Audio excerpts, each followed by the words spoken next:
Kenapa Islam sebagai akhlak?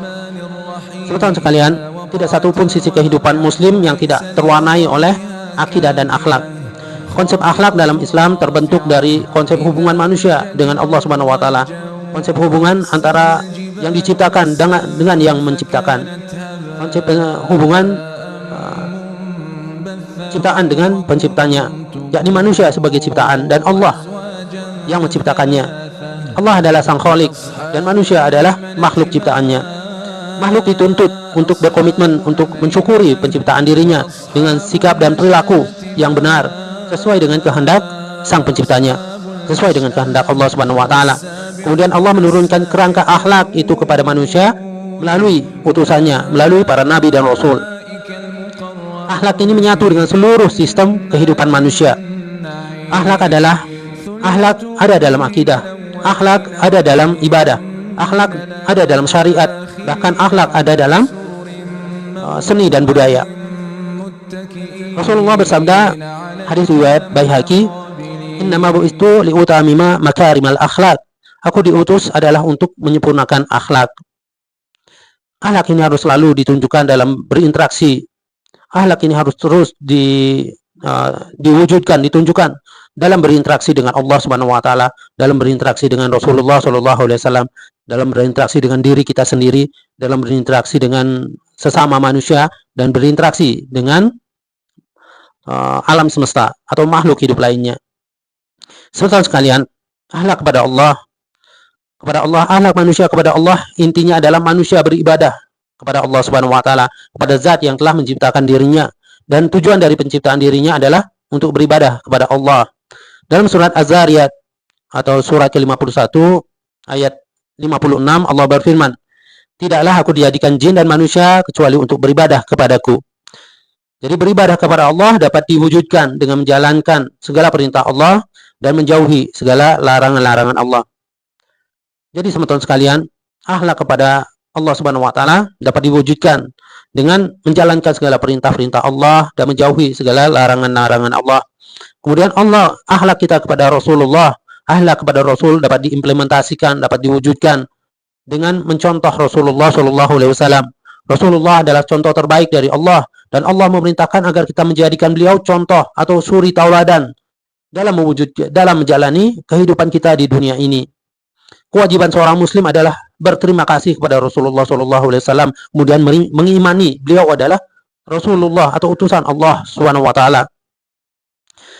Mengimani Rasulullah SAW sebagai utusan Allah Subhanahu wa taala.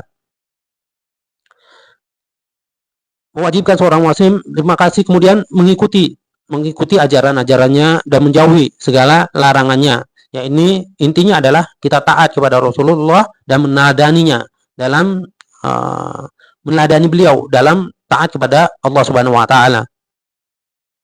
Kemudian akhlak kita kepada diri sendiri. Teman-teman sekalian, akhlak kita kepada diri sendiri karena Allah telah memuliakan manusia dan melebihkan manusia di atas makhluk lainnya.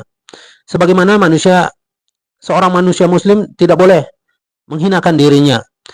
Tidak boleh. Sebagai manusia, seorang muslim tidak boleh menghinakan dirinya sendiri. Ia tidak boleh menghinakan, artinya tidak meremehkan diri sendiri dan meremehkan dan merendahkan diri sendiri. Hal ini dapat dilakukan dengan melakukan hal-hal yang bermanfaat untuk dirinya, hal-hal yang berguna untuk dirinya. Segala sesuatu yang diperintahkan oleh Allah Subhanahu wa taala, segala sesuatu yang dicontohkan oleh Rasulullah adalah pasti bermanfaat, pasti berguna untuk dirinya sendiri. Jadi intinya ketika kita tidak meremehkan diri sendiri, kita tidak merendahkan diri sendiri, ini dilakukan dengan melakukan hal-hal yang bermanfaat dan menjauhi hal-hal yang dapat merugikan diri sendiri. Dan hal yang paling merugikan bagi manusia adalah ketika dia gagal masuk surga dan dibakar di dalam api neraka. Na'udzubillah. Teman-teman sekalian, kemudian akhlak kepada sesama manusia. Jadi bagi seorang muslim kedudukan manusia lain berbeda-beda. Ada yang dekat karena akidahnya, ada yang dekat karena keturunan atau nasabnya, ada yang dekat karena tetangganya, ada yang dekat karena seprofesi atau satu pekerjaan dan sebagainya. Jadi bagi seorang muslim yang paling dekat kedudukannya terhadap dirinya terhadap orang lain adalah yang memiliki kedekatan akidah. Kemudian teman-teman sekalian, akhlak kita kepada alam semesta. Dalam Islam, segala sesuatu pasti mendapatkan sentuhan akhlak. Bagi Islam, segala sesuatu pasti mendapatkan sentuhan akhlak Islami. Akhlak Islam sesuai dengan proporsinya masing-masing.